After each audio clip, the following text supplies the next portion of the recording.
Karen's obsession with control reached a new absurdity when she called 911 over a simple backyard barbecue on my property. She claimed it violated human rights, asserting that the aroma, smoke, and noise were somehow a threat to the community. What she didn't know, or perhaps refused to understand, was that my property was entirely private, fully legal, and that her attempt to police it was not only baseless but destined to backfire spectacularly. It began on a sunny afternoon when I invited a few friends and family to a casual barbecue on the ranch. The smell of grilled meat and the sounds of laughter filled the expansive yard, creating the perfect weekend ambience. Karen, ever vigilant and obsessed with asserting dominance, noticed from a distance. Her reaction was immediate. She dialed 911, insisting that unauthorized activity was taking place on what she imagined was communal land. I received the alert through our security system and immediately reviewed the live footage. Karen was pacing outside the property line, pointing, shouting, and gesturing frantically at anyone who came into view. She seemed certain that law enforcement would act on her claims without question.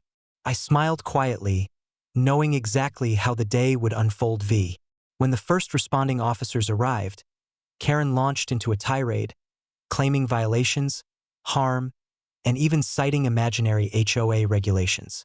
Her voice carried urgency, but her arguments lacked substance. I met the officers calmly, presenting property deeds, boundary maps, and prior approvals that confirmed every inch of the land, including the barbecue area, was private property.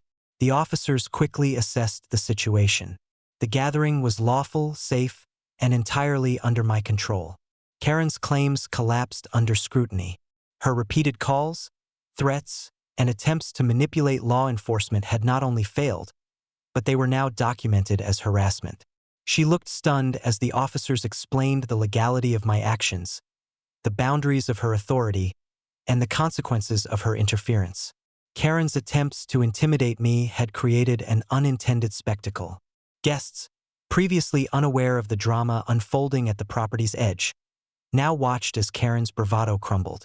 Her shouting, pointing, and frantic gestures contrasted sharply with the calm, lawful enjoyment of my family and friends. The irony was unmistakable. Her obsession with control had backfired spectacularly. I allowed the officers to speak with her directly, ensuring that every word she said was documented. Her repeated insistence on rights violations and illegal activity became evidence of reckless harassment and false reporting. By the time the officers departed, Karen had been thoroughly humiliated, powerless, and fully exposed to legal repercussions. By evening, the barbecue continued uninterrupted. The laughter, music, and aromas of grilling food once again filled the ranch, undisturbed by outside interference. Karen had underestimated my authority, preparation, and the legality of my actions. Her audacity had failed spectacularly, leaving her exposed and vulnerable while reinforcing my control over the property. As the sun set across the sprawling 12,000-acre ranch, I walked among the guests, reflecting on the day. Karen's attempts to police, intimidate, or manipulate had resulted in humiliation and potential legal consequences. The land, the boundaries, and my authority remained untouchable. The backyard barbecue became more than a gathering.